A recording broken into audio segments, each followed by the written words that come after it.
खबर जमशेदपुर से है। जमशेदपुर में अवैध तरीके से चल रहे एफसीआई गोदाम के खुलासे के बाद प्रशासन में हड़कंप है। यहां 4 मिनी कंपनी बनाकर एफसीआई का गोदाम चलाया जा रहा था। प्रशासन की छापेमारी में लाखों रुपए के चावल, गेहूं और चीनी बरामद किए गए हैं। अब डीसी ने मामले में एक टीम का गठन किया है, जिससे जांच के बाद रिपोर्ट मांगी गई है। वहीं गोदाम मालिक पर केस दर्ज कर गिरफ्तारी के लिए छापेमारी जारी है। इधर सिटी एसपी और एडीएम सहित कई अधिकारियों ने शहर के विभिन्न जगहों पर एफसीआई गोदाम की जांच की। पूरे मामले में विभागीय अधिकारी की मिलीभगत की भी जांच की जा रही है।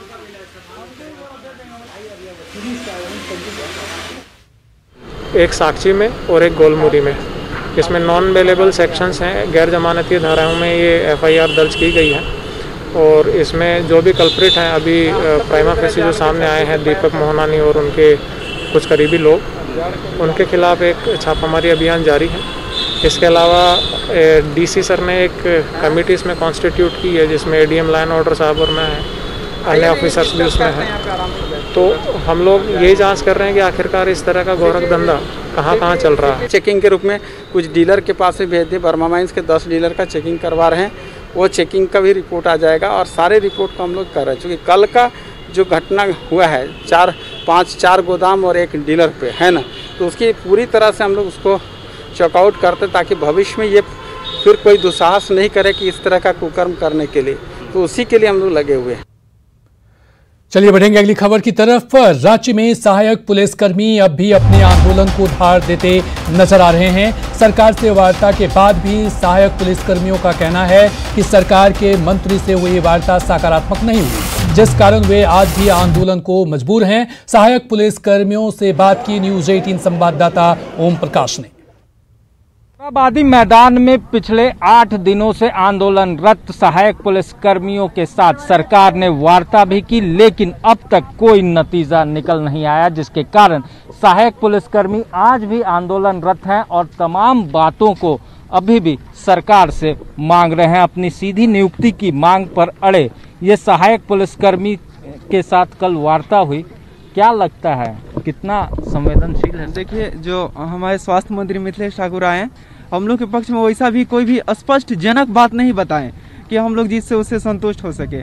बताएं कि आप लोग का वेतन दिया जाएगा तो वेतन में वृद्धि किया जाएगा, ये भी नहीं बताएं कि हम लोग के वेतन में कितना वृद्धि किया जाएगा। और ये बताएं कि आप लोग का जो वेतन है वो टीए वगैरह होगा उसको बढ़ा दिया जाएगा। किसी तरह का मतलब वो अपने तरफ से स्पष्ट जो लगा नहीं, हम लोग को किसी भी बात से स्पष्ट नहीं लगा। तो फिलहाल स्पष्ट नहीं लगा। अभी आंदोलन आप लोग जारी रखेंगे, यहीं रहेंगे? क्या अभी तक क्या है आप लोग का? आंदोलन जारी रखेंगे हम लोग जब तक हमारी मांग पूरी न होगा। जब तक मांग पूरी न हो तो साफ तौर से ये इशारा है। आप क्या कहना चाहिएगा, किस तरह से परेशानी भरे वातावरण में आप लोग यहाँ पर अपने आंदोलन को धार दे रहे हैं? लोग आ रहे हैं, आपसे मिल रहे हैं, लेकिन क्या लगता है, काफ़ी है या फिर मांग पर? मांग पर देखिए, हम लोग जितने लोग आए हैं अभी तक हम लोग पॉजिटिव, अभी तक जो चीज़ हम लोग को मांग है अभी तक मांग को अभी कोई अति नहीं किए। जो भी आ रहे हैं सिर्फ अपना पक्ष रख रहे हैं और चले जा रहे हैं। हम लोग का जो मांग है जो स्पष्ट हम लोग को बता देता है कि हाँ ये चीज़ सही जायज़ है, आप लोग मांग कीजिए, हम लोग मिलेगा आप लोग को। अभी तक किसी ने इस तरह से नहीं दिया। कल हम लोग को मंत्री जी भी आए, वो खुद अपना पक्ष रखे और चले गए। हम लोग की बात सुने नहीं अच्छा से कि हम लोग क्या मांग है क्या नहीं। तो मांगे जो हैं वो अब तक पूरी नहीं हुई, साफ तौर से सहायक पुलिसकर्मियों का कहना है। और इनका कहना है जब तक हमारी मांगे पूरी तरह से पूर्ण नहीं होती हम लोग यहीं पर बने रहेंगे। बहरहाल सरकार लगातार इनसे वार्ता करने का प्रयास कर रही है और वार्ता के जरिए इन आंदोलन को भी तोड़ने का प्रयास किया जा रहा है ताकि सहायक पुलिसकर्मी अपने काम पर लौट सके। लेकिन जिस तरह के हालात हैं वो साफ तौर से ये बयां करता है कि अभी आंदोलन जो है वो और चलेगा, क्योंकि सरकार की तरफ से अभी भी इनकी मांगे पूरी नहीं की गई हैं। कैमरामैन शहनवाज के साथ ओम प्रकाश, न्यूज 18 रांची। उधर सहायक पुलिस पर रांची में लाठीचार्ज मामले पर हजारीबाग के बड़कागांव विधायक अंबा प्रसाद ने सरकार का बचाव किया है। उन्होंने कहा है कि सरकार पुलिसकर्मियों के साथ इंसाफ होना चाहिए और उन्हें उम्मीद है कि सरकार सहायक पुलिसकर्मी की मांगों पर सही फैसला लेगी, जिससे आंदोलनकारी भी संतुष्ट होंगे।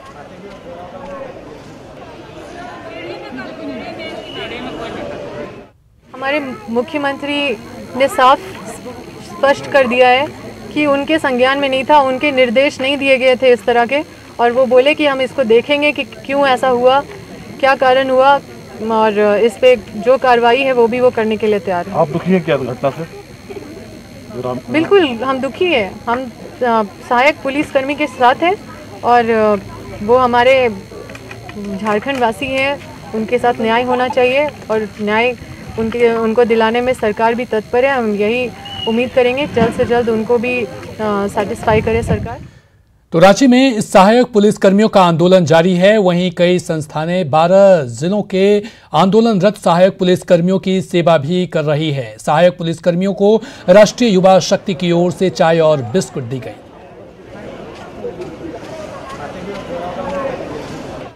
ये अपनी मांगों को लेकर पिछले 10 दिनों से मोरहाबादी मैदान में झारखंड के विभिन्न जिलों से आकर यहाँ पर अपने आंदोलन कर रहे हैं और रांची में इन लोगों का कोई नहीं है, तो हमारा कर्तव्य बनता है कि हमारे ही भाई बहन लोग हैं और साथ में छोटे छोटे मासूम बच्चे लोग हैं, तो उन लोगों को बीच में हम लोग आज चाय और बिस्किट का आज हम लोग व्यवस्था आज हम लोग किए हैं।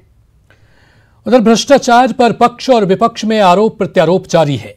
बीजेपी ने वर्तमान सरकार के कार्यकाल में करप्शन बढ़ने का आरोप लगाया है। बीजेपी का आरोप है कि अभी ट्रांसफर पोस्टिंग उद्योग बन चुका है। वहीं भ्रष्टाचार से त्रस्त आम जनता की कोई सुनने वाला नहीं है।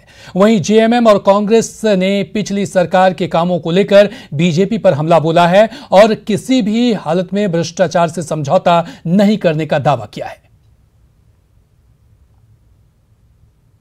कोई भी ऐसा क्षेत्र नहीं है जहाँ पर भ्रष्टाचार का बोलबाला नहीं है, कोई सुनने वाला नहीं है, कोई देखने वाला नहीं है, क्योंकि पूरी सरकार ही इसमें शामिल है, इस खेल को अंजाम देने का काम कर रही है। वैसे स्थिति में आप किससे भ्रष्टाचार के खिलाफ बोल सकते हैं? जो इस तरह की बातें करते हैं उनसे पूछिए जो 5 साल की पिछली सरकार रघुवर सरकार थी, उसमें क्या खेल होता था। कई एक मामले अभी हाईकोर्ट में लंबित हैं। माननीय सरजू राय उन्हीं के विधायक हुआ करते थे, कैबिनेट मंत्री हुआ करते थे। कई एक चीज़ों पर उन्होंने ध्यान आकृष्ट कराया, मीडिया में भी बातें आई। जो नंगा खेल उस समय चल रहा था उस पर पूरी तरह से लगाम लगाने का काम माननीय हेमंत सोरेन जी की सरकार ने किया है। किसी भी तरह का कोई अवैध काम करने वाले को 10 बार सोचना पड़ेगा। और ये जो इस तरह के सवाल आते हैं वो इसलिए आते हैं कि भारतीय जनता पार्टी समर्थित जो लोग इस इलीगल माइनिंग और अन्य कार्यों में लगे हुए हैं, भ्रष्टाचार के कार्यों में, जब उन पे अंकुश लगता है तो इसी तरह के सवाल सामने आते हैं। उधर रांची में भूमाफिया सक्रिय हैं और पदाधिकारियों के साथ मिलकर जमीन का खेल खेल रहे हैं। इस मामले को लेकर विपक्ष जहां हमलावर है, वहीं सत्ता पक्ष पूर्व की सरकार पर आरोप लगा रहे हैं और कह रहे हैं कि जब से राज्य में गठबंधन की सरकार आई है तब से भूमाफियाओं की करतूत पर लगाम लगा है। लोग अतिक्रमण करते जा रहे हैं, भरते जा रहे हैं। पर्यावरण को तो इतना नुकसान है, आने वाले समय में जल का भी, पानी का भी सारा समस्या होने वाला है और पर्यावरण को बचाने के लिए तो यह बचाना पड़ेगा। लेकिन सरकार भूमाफियाओं और अधिकारियों जो मिली भगत से कब्जा कर रहे हैं उन पर कार्रवाई करने के बजाय उनको बचाने के लिए बिल ला रही है। माननीय हेमंत सोरेन जी की सरकार में कानून अपना काम करता है। कोई भी वैसे मामले आते हैं, संज्ञान में आते हैं, तुरंत कार्रवाई होती है। तो मुझे लगता है ठीक है, कुछ मामले हैं, लेकिन पहले की तुलना में इसमें कमी आई है। महागठबंधन की सरकार इस प्रदेश में है, निश्चित रूप से इन तमाम बातों का हम आकलन कर रहे हैं और आने वाले दिनों में आपको परिवर्तन दिखाई देगा। बिहार में चुनाव को लेकर झारखंड में अवैध शराब का कारोबार बढ़ गया है। पुलिस की आंखों में धूल झोंकने के लिए राजनीतिक पार्टियों के नेम प्लेट का इस्तेमाल किया जा रहा है। उत्पाद विभाग ने रातू थाना क्षेत्र के सिमालिया इलाके से शराब माफिया संतोष पाठक, जितेंद्र राय और संजीत कुमार को गिरफ्तार किया है। पुलिस ने इनके पास से 12 पेटी अवैध शराब के साथ 2 लग्जरी गाड़ियां, 1 पिस्टल और 2 राइफल जब्त की है। बताया जा रहा है कि यह अवैध शराब का कारोबार बिहार तक फैला है, जहां इन्हें बेचा जाता था। गुप्त सूचना के आधार पर यह कार्रवाई की गई है। पुलिस आरोपियों की तरफ से हथियार के दिखाए गए लाइसेंस की जांच भी कर रही है। साथ ही पूछताछ कर बिहार में कहां शराब को बेचा जाता था, इसकी जानकारी जुटा रही है। चलिए और अधिक जानकारी के साथ हमारे साथ ओम प्रकाश जुड़ चुके हैं। ओम प्रकाश, यहां पर अवैध शराब के कारोबार का भंडाफोड़ हुआ है, क्या कुछ जानकारी इसके बाद?